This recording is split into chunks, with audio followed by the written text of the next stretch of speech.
Good evening students. आज मैं आपका यूटिलाइजेशन का लेक्चर ले रही हूँ, जिसमें मैं आपको कुछ डेफिनेशन बताऊँगी। तो आपकी जो डेफिनेशन है, सबसे पहले प्रकाश की है। तो प्रकाश की डेफिनेशन है मेरी, प्रकाश का वह स्वरूप जो वस्तु को देखने में सहायक होता है प्रकाश कहलाता है। यानी ऊर्जा का वह रूप जो आपको देखने में सहायक होता है प्रकाश कहलाता है। इसमें कुछ एक्सप्लेन करने की ज़रूरत नहीं है, आप सब जानते हो, इस चीज़ से आप सब परिचित हो। नेक्स्ट है प्रकाश उत्पादक, वह साधन जो प्रकाश उत्पादन करता है प्रकाश उत्पादक कहलाता है। प्रकाश स्रोत, वह वस्तु जिससे प्रकाश ऊर्जा का विकिरण होता है जिससे प्रकाश निकलकर फैलता है प्रकाश स्रोत कहलाता है। नेक्स्ट है दीप्त पिंड, वह वस्तु जिससे प्रकाश विकिरण होता है दीप्त पिंड कहलाता है। ठीक है। नेक्स्ट है अदीप्त पिंड, वह वस्तु जिससे प्रकाश का विकिरण नहीं होता है, जो प्रकाश नहीं देता है, अदीप्त पिंड कहलाता है। नेक्स्ट है प्रकाशीय माध्यम। ठीक है। प्रकाशीय माध्यम कौन सा होते हैं? जिनसे प्रकाश होकर गुजर जाता है। अब यह माध्यम भी दो प्रकार के होते हैं, समांगी माध्यम और विषमांगी माध्यम।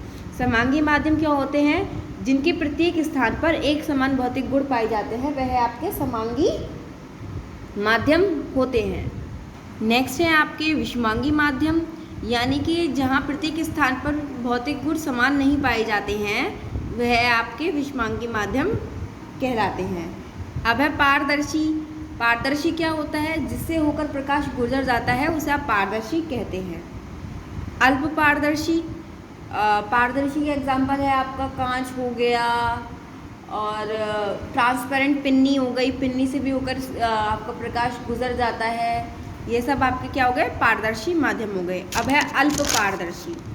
अल्प पारदर्शी वह वस्तु जिससे होकर प्रकाश का कुछ अंश गुजर जाता है और शेष अंश सोख लिया जाता है, जिससे वस्तु स्पष्ट दिखाई नहीं देती, वह आपका अल्प पारदर्शी या पारभासी वस्तु कहलाता है। अब ऐसे कौन कौन से होते हैं? आपने कागज़ को कभी ऑयल में भिगोया है और उसमें से फिर देखने की कोशिश की, आपको थोड़ा थोड़ा नन्हा नन्हा दिखाई देता है, तो वह आपके अल्प पारदर्शी होते हैं। अब है आपका अपारदर्शी। अपारदर्शी जिसमें से वस्तु बिल्कुल दिखाई नहीं देती, जिससे प्रकाश आर पार नहीं जा सकता, वह आपका अपारदर्शी होता है। जैसे कि लकड़ी हो गया, लोहा हो गया आदि। अब मैं आपको क्लासिफिकेशन बताती हूँ। विद्युत या गैस विसर्जन डिपो का वर्गीकरण। ठीक है। तो मैं ये दो प्रकार से बताऊंगी। पहला है ऋणोद की अवस्था के अनुसार। ठीक है। इससे दो प्रकार के होते हैं इसमें भी। जो पहला है आपका उष्ट या दीप्त ऋणोद गैस विसर्जन लैंप,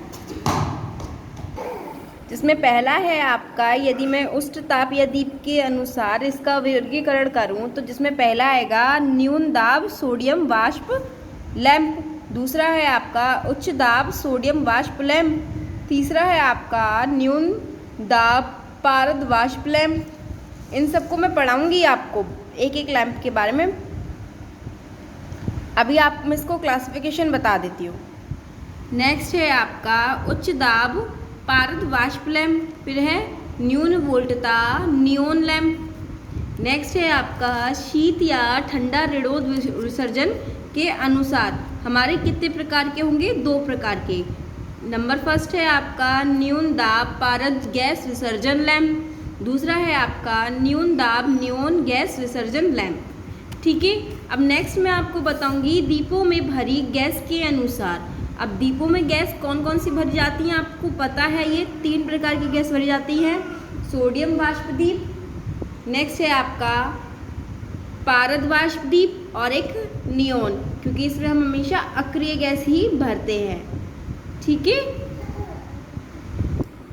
धन्यवाद। आज के लिए इतना ही, बाकी मैं आपको कल पढ़ाऊंगी नेक्स्ट लेक्चर में।